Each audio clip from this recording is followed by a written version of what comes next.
daawadayaal meel walbo aad joogtaan ku soo dhawaada warbaahinta deegaan codka geeska. maanta waxaa marti iigu ah barnaamijka qoraa Mahdi Warsame. Mahdi inta aanan horay wareysigiisa u gudagelin aan ugu horeyn warbixin yar oo kooban taariikhdiisii hortaan idinkaga warramo waa kuma Mahdi. Mahdi Warsame waa aqoon-yahan markiisii hore ugu horeyn bilaabay oo wax ka bartay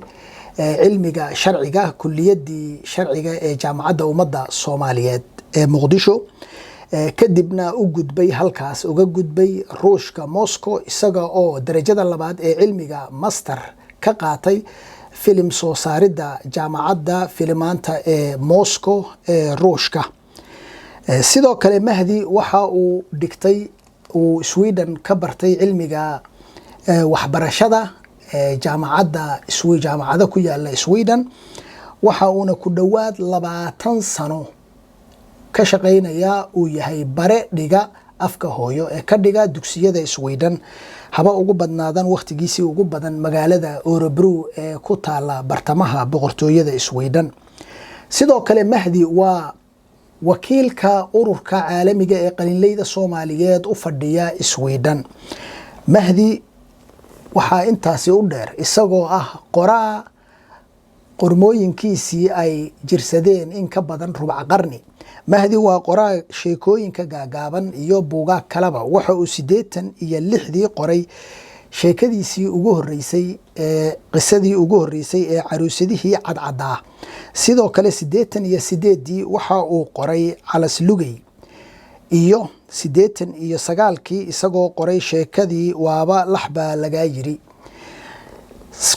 1999 wuxuu ka mid yahay qorayaashii u kacay ee wax ka qoray ee ururiyay suugaanta iyo aasaaska bugaagta wax lagu baro ardayda Sweden, isagoo qoray buuggii tix iyo tiraab oo uu ku soo ururiyay cilmi badan oo xaqiiqdii noqday bugaagta waxbarashada loo isticmaalay Sweden kuwii waqtigaasina loogu baahi badnaa.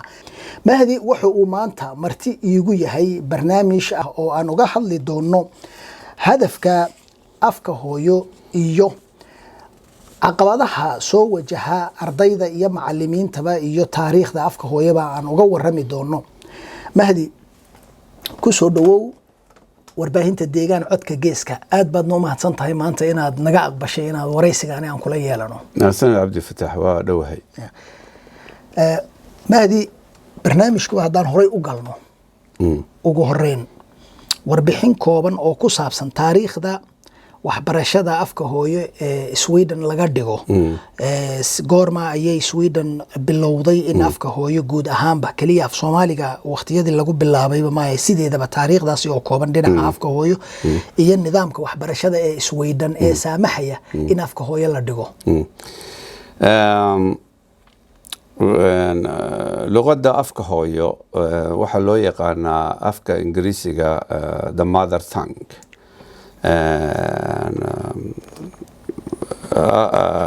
لغة الأم أفكا عربية لو يقانا أفكا سومالي waxa loo yaqaan afka hooyo. luqadaas iyada ah afka hooyo markaad waxaad arkaysaan in ay tahay in magaca la siiyay uu yahay magac adduunka dhan isku waafaqsan yahay oo isla ogol yahay oo ah afka hooyo. maxaa loogu bixiyay afka hooyo? waa war kale oo kolay malaha dib baynu ka sheegi doonaa. hase yeeshee Sweden waxay ka mid ahayd wadamadii ugu horeeyay qaaradan Yurub oo iyadu soo bandhigtay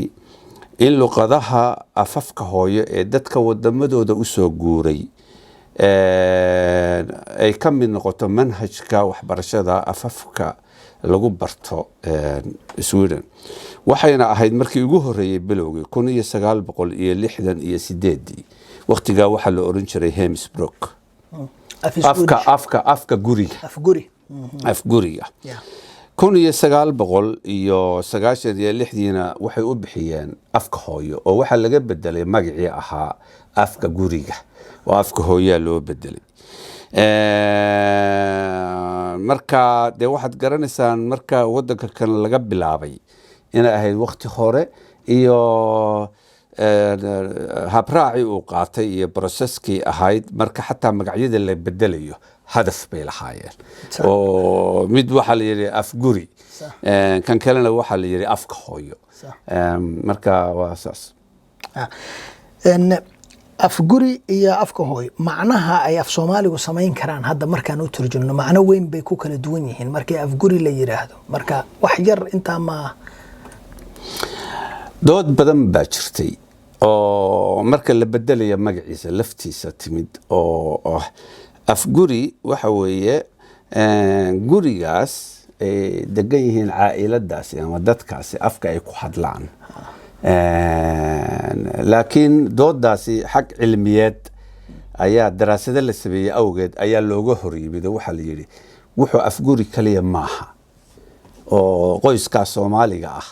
ama Isbaanishka ah ama Faransiiska ah waxa ay ku hadlaan ee guriga dhexdiisa Sweden ay sharcigeeda ku darsatay maaha ee waxa weeye waa afka hooyo afka ballaaran intaas xiriirna la sameeyay qofka iyo ahaanshihiisa maadi waxaan ahmiyada iyo hadafka waxbarashada afka hooyo ay dawladda Sweden ay u sameysay xooga u saarayso iyo si caam ahmiyada ay u leeyahay afka hooyo inaad nooga warbixiso ahmiyada aan idin sheegay taariikhda saa u fog 68 ilaa iyo hadda ay wali ay wadankan Sweden uu aaminsan yahay in ay jirto luqadda afka hooyo ka mid ahaato manhajka ayna ahaato waxyaalaha caruurtu xaq u leeyihiin ay bartaan hadafka ugu weyn wuxuu ahaa mid ka yimid dhinaca daraasadaha cilmiyeed ee luqadeed oo aamineen aqoon-yahanintooda luqaddu in ardaygu haddii uu ku hadlo luqado badan luqadiisa uu yaqaano uu haysto uu kaga fiicnaan karo mid lumiyey luqadaas iyada ah taana waa mid adduunka dhan isku raacsan yahay sidaa awgeed ayaa ay u dooratay Sweden in ay tahay lagama maarmaan oo ay aad iyo aad u tahay biyo kama dhibcaan in luqadan ay ka mid noqoto cid kasta oo wadankan Sweden soo degtay inay ka mid noqoto luqadaha lagu barto manhajkana ka tirsan laguna barto wadankan Sweden marka waa xag daraasad iyo dadka soo degay wadamadaasi oo yimid oo lagu sameeyay in ay tahay in ay ardaydaasi ay ku fiicnaan karto haddii kale ardaydaasi wuxuu noqonayaa arday aan lahayn luqad uu wax ku turjunto waa sida sheegtayna daraasado ayaa jira badan daraasadahaasna waxay muujinayaan ardayga ama qofka inta uu qofka kale ka aqoon afafka badan yahay awoodiisa aqoonta afkiisa hooyo iyo afaf kaleba u ziyaado ah uuna ku koro qofka yaraantiisa da'da ugu yar ee uu ku bilaabo ardayga inuu ku barto in ay faa'iidooyin badan u leedahay cilmi baarisyo badan ayaa jira gudaha Sweden iyo wadamo badan kale lagu sameeyay wadadna ogtahay marka arrintaasi marka adoo nooga waramaya daraasadii lagu sameeyay horumarinta waxbarashada afka hooyo wax nooga taabo daraasadaha lagu sameeyo afka hooyo ama afafka adduunka kan ka jira hay-adaha ka shaqeeya arrimahaasi markii ay darseen oo daraasad badan loo diray waxay fahmeen oo garteen in luqadahan adduunka oo dhani isku xidhan yihiin danahay doonaan ba kala hadeen danaha warkan ku sheegay waa interests waxay doonaanba ha kala hadeen inaga wadankeena Soomaaliya 100 sano waxa jiray wadamadii isticmaalka ahaa inoo yimid ama Talyaani ha noqdo ama Ingiriis ha noqdo ama Faransiis ha noqdo ama Ethiopia cid kale oo wax danaysay ha noqotee cid waliba ma ayan qabsan karin dhulkaas haddii ayan fahmin ummadaha dhaqamadooda iyo afafkooda weliba ayan bedelin oo weliba qaar badani waxay isku dayeen inay bedelaan luqadahoo dhan marka waxaa la isku raacay wuxuu ahaa amuurtaasi inayan ahayn mid adduunka kan iyo ummadaha ku nool ka shaqaynaysa marka isbedel weyn baa dunidii ka dhacay waxaa la ogaaday in adduunku uu yahay banooni yar kubad yar dhaqamo badani kala jiraan luqado badani kala jiraan haddaad shalay isticmaar ahayd maanta ma joogtid dantaa rabta lahow marka dee adduunkii wuxuu u jaan qaaday dhinaca ah luqaddu waa furaha bini aadanka oo dhan ay isku afgaran karaan haddii aadan marka bini aadanku intii uu isku afgaran lahaa aad adigu dabacdeed inaad afduubtid lagaa yeeli maayo marka istaraatiijiyada Sweden ay qaadatay waxay ahayd wadan kulley Ingiriis iyo Faransiis iyo Talyaani ma yan ahayn laakiin wadan yaroo waqooyiga America waqooyiga Sweden Nordanka ku yaala wadamada la yiraahdo waqooyiga Yurub ku yaala iyaguna marka kulley dadkii siyaasadii iyo meesha jirtay waxay u arkeen in ay tahay arintaasi biyo ka dhaca laakiin taa maxaa ku sii daray waxaa ku sii daray aqoon-yahanadan adduunkan ka jira xagga luqaddu waxay garteen ilmo walbiba ilmaha uu ka luqad badan yahay in ay aqoontiisu ay leedahay koba haddii ilmuhu uu luqado badan leeyahay wuu isku turjumanayaa luqaduhu iyagaa isbara luqadda Soomaaliga ilmaha yaqaana dee luqada kale wuu ku turjumanayaa kan Ingiriisiga yaqaana luqadii kale Swedishka luqaduhu iyagaa isbara luqadaha marka sida awgeed si cilmiya ayaa loo eegay sida awgeed ayay u noqotay inay Sweden ka dhigato ama adduunka dhan isku raaca aqoon-yahanada xagga luqaduhu in arintaasi ay tahay arin biyo kama dhibcaana qodobkan cilmi baaristaad sheegtay waxaa jirta cilmi baarisyo ay haddaan ka xuso mid ka mid ah profesorada Anna Fleeman Matson jaamacadda Lund iyaduna ah profesorad cilmi baarista dhinaca luqadaha samaysa qaybo badan oo intaad xustayna horay iyadu ugu samaysay ardaga ama qofka inta uu qofka kale kaga aqoon badan yahay dhanka afafka ayuu ka faham balaaran yahay fahamka qofkana waasic buu noqonayaa aragtida qofka xitaa way balaaranaysaa marka arintaas Soomaalida marka anagooba xitaa Sweden iyo afka hooyo intaanan u soo noqon ka hor hal mar hadaan wadankii hooyo u gudubno Soomaaliya in la dhiirigeliyo barashada afafka iyo lahjadaha sababtoo qofka intuu afkiisu kaga aqoon badan yahay ayuu fahamkiisa iyo awoodiisa fakar xitaa bay qofka kale ka kobcsan tahay oo marka luqadaha la dhigayo waxa ku jira wadan kaste oo adduunka ka jira hadduu wadanku yahay wadan luqado kala duwan leh te luqadahaasi waa in luqadaha loo qaato inay luqadihii wadanka yihiin waana in bulshada halkaa ku nool luqadaha kala duwan oo dhani ay luqadahoodii ay u arkaan identity waxa la yiraahdo waa inay luqadoodu u arkaan aqoonsigoodii marka lahjad iyo luqad la yiraahdana xoogaa marmarka qaarkood xuduudaha u dhaxeeya luqad iyo lahjad waxay leedahay ma ogtahay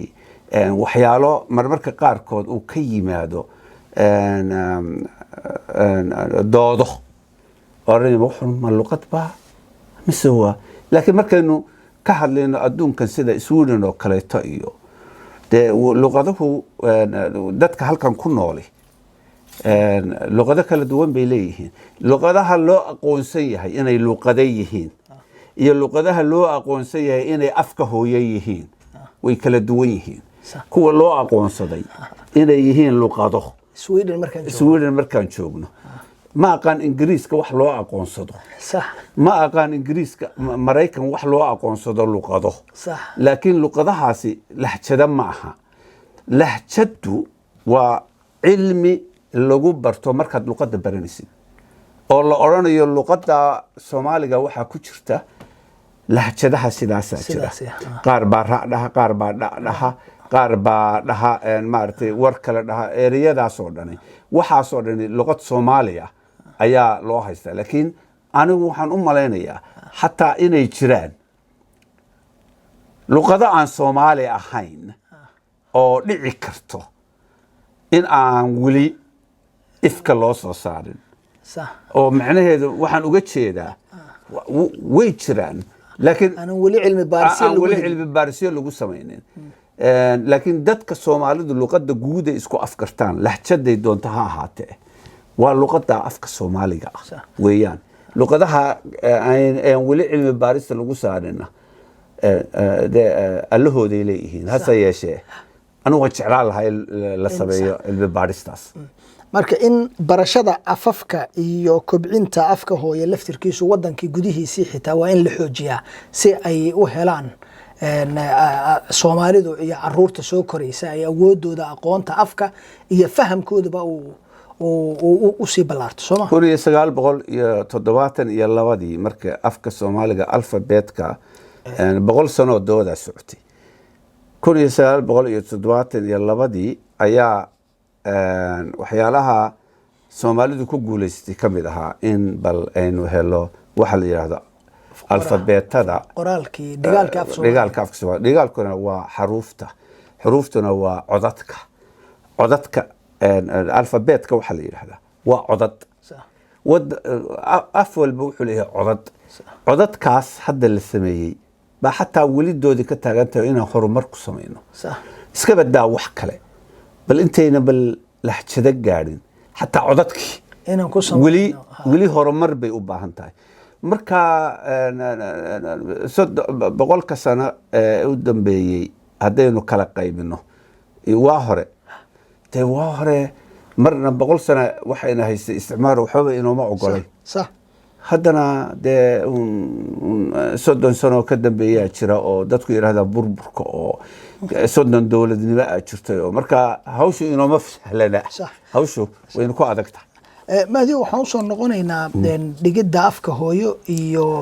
ahmiyada uu leeyahay iyo Sweden fursadan taala in Soomaalidu ay ka faa'iideysan karaan in caruurta looga faa'iideeyo dhigashada afka hooyo ayaa xaq u leh in uu helo fursadani barashada afka inuu dhigto qofka luqadiisa uu dhigto afka hooyo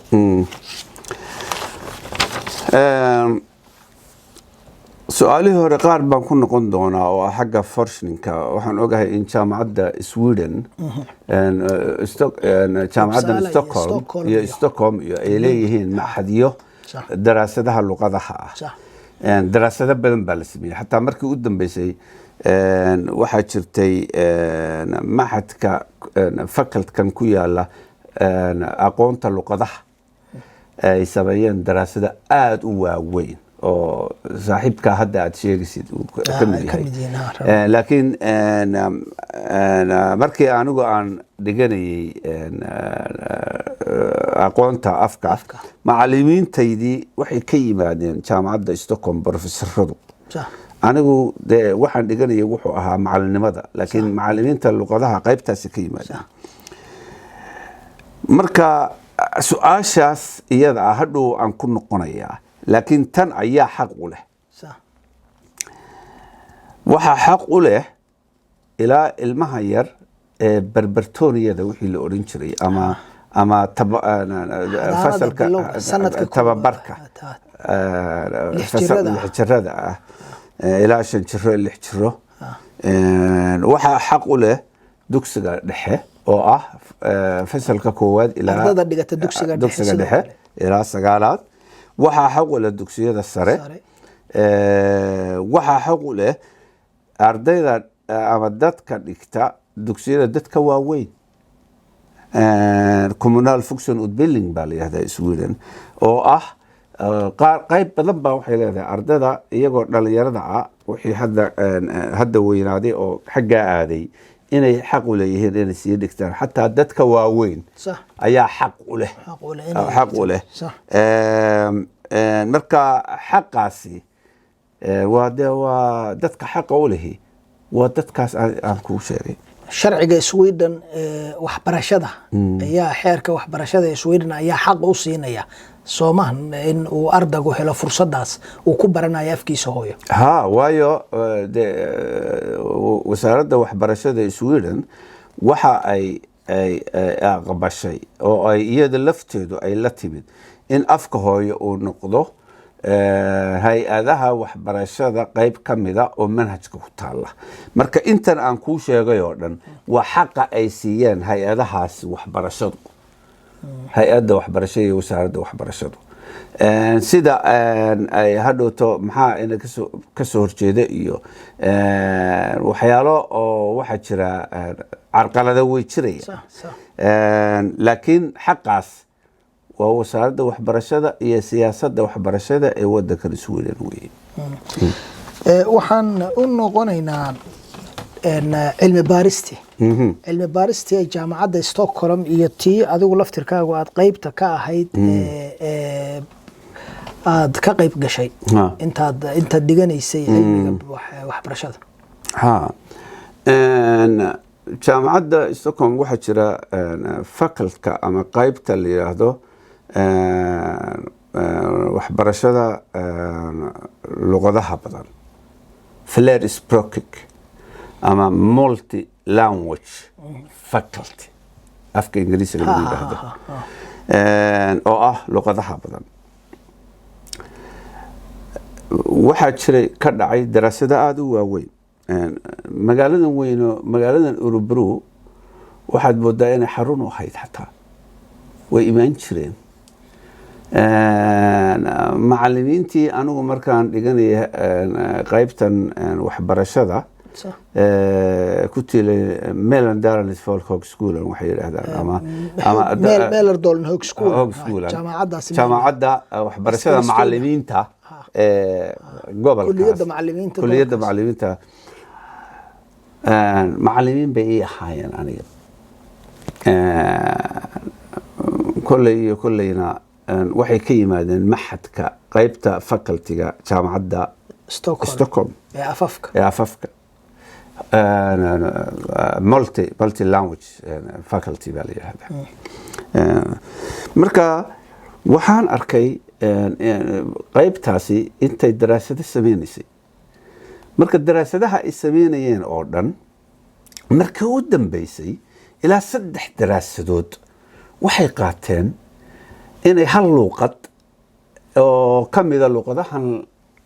afka hooyo lagaga hadlo ay ku sameeyaan daraasad luqadda Soomaaliga aad u qaateen afafkii ay doorteen inay daraasaadka ku sameeyaan af Soomaaliga ayaa ahaa kay doorteen daraasadihii ay daba socdeen waxa ahaa wixii horey ay u sheegeen aqoonta horumarka afafku oo dhaheen qof aan ahayn afkiisa aqoon af kalena ma horumarin karo waana ku adkaanaysaa waxbarashadu taa un bay daba socdeen markii waxa macallimiintaydaasi aan markii dambe iyagaba macallin u ahaa sax oo jaamacadda lafteeda wax ka yar akhriyi jiray suugaanta iyo maya habka waxbarashada habka loo caawiyo caruurta iyo habka loo horumariyo luqadda ayaanba aniga lafteydu marka waxay ahaayeen maaragtay arrin aad iyo aad u fiican oo haddeerto haddii aad gashaan dee internetka waad helaysaan waxaas oo dhan inaad jaamacadaha lecturer ka ahayd oo aad ka bixin jirtay casharana waan ka ilmaanay xitaa inaan ku darno suugaanta iyo afka iyo dhaqankaba mahdi su'aasha ugu dambaysa uguna muhiimsan wali caruurta halkan joogta iyo waalidiintaba caqabadaha hortaagnaan kara ama ka hor iman kara caruurta qaar inay ku adkaatana keeni karaa inay horumariyaan awoodooda aqoontooda afka hooyo qaar baa runtii horumar wanaagsan ka sameeya iyagoo halkan ku dhashay mustawa aad u sareeya ka gaara afka kuna fiicnaada xitaa afafka kale marka maxay tahay kuwa ay caqabadaha qaar ee caruurta ay la kulmi karaan ee sababi kara in aynan horumar ka samaynin awoodooda aqoonta afka hooyo waa su-aal wanaagsan cabdifataax dadka Soomaalidu markay dhulkan soo degeen oo ay heleen fursadaha inay afkooda bartaan horta waxay yimaadeen caqabada ugu darani cabdifataaxow waxay ahaayeen dad iyaga oo aan wax qorshe ah lahayn inta marka bamku dhulka ku dhaco صح oo gudaha ciidda u galo oo kal uu firdhiyo صح firirkaas meel walba soo uma aado ها marka dadka Soomaalida ay yimid waxay ahaayeen dad firirka ka yimid كيمي ولا soo kala firdhaday wala soo kala firdhaday ha firirkaasi muxuu keenaa marka waxa weeye marka kaleba isla doonashay leh صح marka dadku hadafkii ay u yimaadeen meeshan ma ahayn waa caqabada ugu weyn inayba yimaadaan dhul xataa afkooda loo ogol yahay صح inay bartaan waxay ahaayeen dad badbaado doon ah صح taas horta waa caqabad oo marka tan kalena waxa waaye hanaanka iskuulka waxbarashada ee dhulka ay ka yimaadeen iyo halkana kala duwan marka qorshe la'aanta iyo hanaankii waxbarashada dhaqankii aan ka nimid iyo dhaqankii aan oo xagga waxbarashada iskuulka oo aad u kala duwan صح marka muxuu keenayaa hadii la yiraahdo ilmaha iskuul baa loo diraya waxbarasho afka hooyo baranaya lagu qaad aad صح وخص وورعت صح لكن قريجي هذا قريجو وسن تا وبارتي لقو قاد أينا هين صح معناها مركا عرورتينا قاربا كل شيء صح لغة دودي والدوميننت waxa ku noqotay luqadii Swedishka laakiin structure-ka iskuulka fahmeen kuwaas nidaamka iskuulka fahmeen hatta kuwaas marka luqada loo dhigayo afka Soomaaliga waxaad moodaa hatta kuwa cusub inay kaga horeeyaan structure-ka habka fahamka iyo sida structure-ka sida wax loo bar sida la sameeyo kuwa kalena luqadii bay xoogaa waxay moodayaan inay yaqaaniin kuwa cusub hatta wayna runtooda kuwa marka xoogaa meeshaas fahamka صح macallimiintii iyo waalidkii iyo ardadii iyo wixii iyo sidaynu waxa u habeyn lahayn iyo isfahm xoogaa halkaasi صح shidadaas jirta ugu dambeyn maxaad fariin ah u diri lahayd waalidiinta caruurtooda loo dhigo afka hooyo ama aad ku dhiirigelin lahaydba horta waxaan oran lahaa waalidiin fiican weeye waalidiinta Soomaalidu runta markaan kuu sheego mid walba wuu guntan yahay wuxuu leeyahay war afka baro ma afka hooyo war aad caruurtuna waa caruur wanaagsan oo caruur xun maaha laakiin waxyaalaha waxaa jira sida waxbarashada kale oo kale uga indhasaabta waxbarasho ama af ha barto ama Soomaali ha barto wax ayaa caruuraha marmar waxyaalaha soo wajahaya anigu waxaan oran lahaa waalidiinta Soomaalida haddii aad xagga waalidka aan arrintaa ka hadlo inay isku taxallujiyaan oo fahmaan luqadda caruurtoodu baranayso ma aha tii ay dhulkoodii hooyo ku baran jireen bi'adii bay ku dhex jireen mana aha luqadda Soomaaligu mid khasab ah halkan sharcigu ma khasbayo waa fursad la siiyey ma aha iskuul bliktka marka laga hadlayo waajib kuma aha ardayga inuu dhigto afka hooyo waa fursad la siiyey laakiin waa fursad la siiyey fursadana waalidka iyo ardayga waa inay fahmaan